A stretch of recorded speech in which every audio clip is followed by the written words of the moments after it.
I'm back again for another video, and this time I wanted to do one on my thoughts of the closed beta from Lost Ark. This game has so much to it, and starting this video is a bit easy since I could start anywhere and end anywhere, because the main focus of this game is larger than PvP, PvE, exploration, the combat. There's just so many things this game really brings to a high level, and very few things this game doesn't do right. But like every other game in existence, it has its flaws, and while they are kind of hidden, the game has them. So I'll be starting off with a few things that could be an issue for a full release. First up, the cutscenes. Beautiful cutscenes are scattered throughout the whole game while leveling and even in the in-game.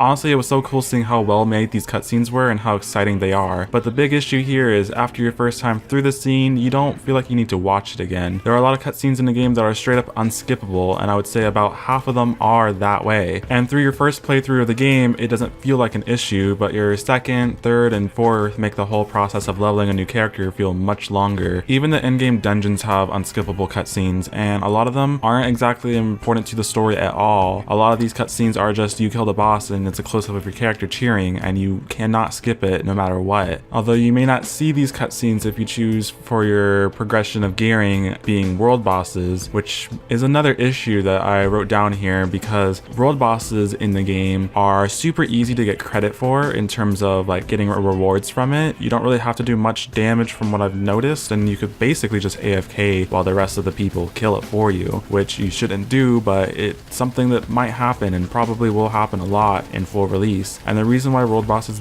are kind of an issue is because it drops legendary gear, which is the highest rarity, at least for the beta, and it drops gear way above your own gear score. Like, you don't even have to be close or somewhat matched up with it. It could be so far ahead that you get one shot by the boss and you can still get credit from it. And the reason this is an issue is because if you're, say, gear score, let's just throw a number out there, 270, you kill the boss that drops something that's 380, you can equip it right away. And this really causes an issue in the community, because instead of going, hey, I'm gonna go do a guardian raid, or hey, I'm gonna go do this or that, or all these activities, it becomes more of a, I'm just gonna sit here and camp this ward boss because it's the fastest, most effective, and every other way feels way too slow in comparison. And it felt kind of like a game of waiting for the world boss towards the end of the beta, because that's really all that anyone wanted to do. They felt like everything else is a time waster, and it feels way more better to put low effort in and get 20 more gear score rather than doing the same thing for 3 hours doing other activities. And while those 3 hours may seem like daunting, like, oh my god, that's way longer, it's way more fun because you're not sitting there just waiting for something and then hitting it a couple of times and AFKing. You're actually exploring the game and playing the game as it should be played. And it's just something I really hope they touch up on for the open beta, because I don't want it to be a game of let's wait around for the world boss and then we'll do whatever after it's dead. And like I said, there's a big variety of ways to go about in-game and obtaining your gear. I mean, just off the top of my head, without thinking, you have Chaos Dungeons, Infinity Towers, Guardian Raids, World Bosses,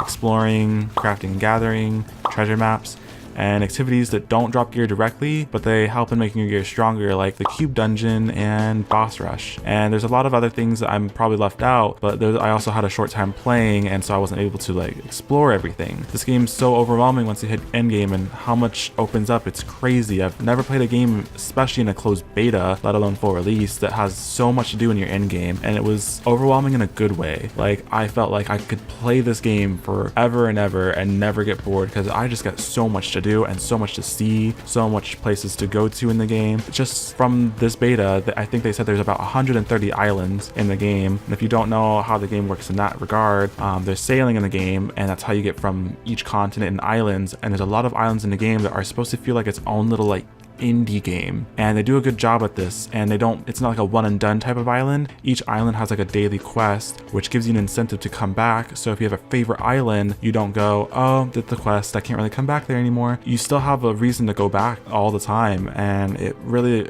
like lengthens out the life of the game so much. And that's just something that was so cool to be able to experience, and it was just so cool to be able to see all this polish that everyone talked about from closed beta 2 and closed beta 1, and be able to experience that firsthand. I mean, this is a closed beta. Most closed betas aren't this polished, and a lot of them use the beta more as kind of a advertisement, I guess you could say, and less of a way to get actual feedback and implement that into the game for full release to make the game better. Because I know a lot of MMOs, when they have it in the closed beta, that's basically the finished product, and you're just kind of testing it out for your own sake. And it's just so nice to know that they're using the beta for what a beta is supposed to be used for, and it really paints a positive picture about the future of this game and the full release of this game. If they can manage this game well and not go down any holes with like pay to win or any type of like scandalous or shady things, this game is most definitely going to be the biggest game on the market for a long time. And let me tell you, I was a huge fan of the game, and I've been a long time follower, and this beta just made it better. Like, I was a fairly like crazy fan.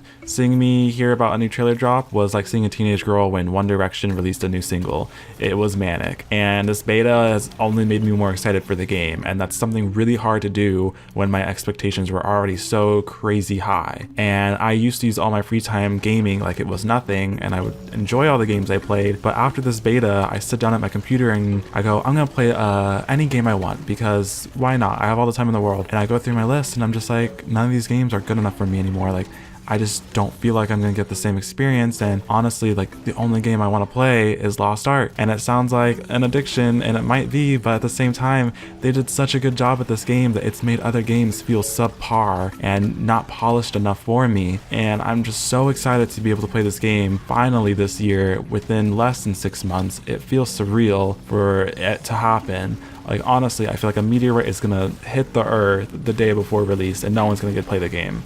And I'm really good at jinxing things, so I'm sorry if that happens, but if it doesn't, I hope you enjoy the game with me. And that's all for this video, and I'll see you guys in my next one. And you thought I was gonna end the video that quickly? Well, guess what? Eat it, Laura. I'm crowning this game the title of Queen. It's honestly just exceeding all expectations and can't get any higher in terms of the hierarchy of how good a game can get. And we'll see if that changes in open beta. But for now, we'll just savor the fact that the game itself at its core is just about perfect, besides a few little flaws, but every game has that. And with that being said, this is the actual end of the video. Have a good day, guys.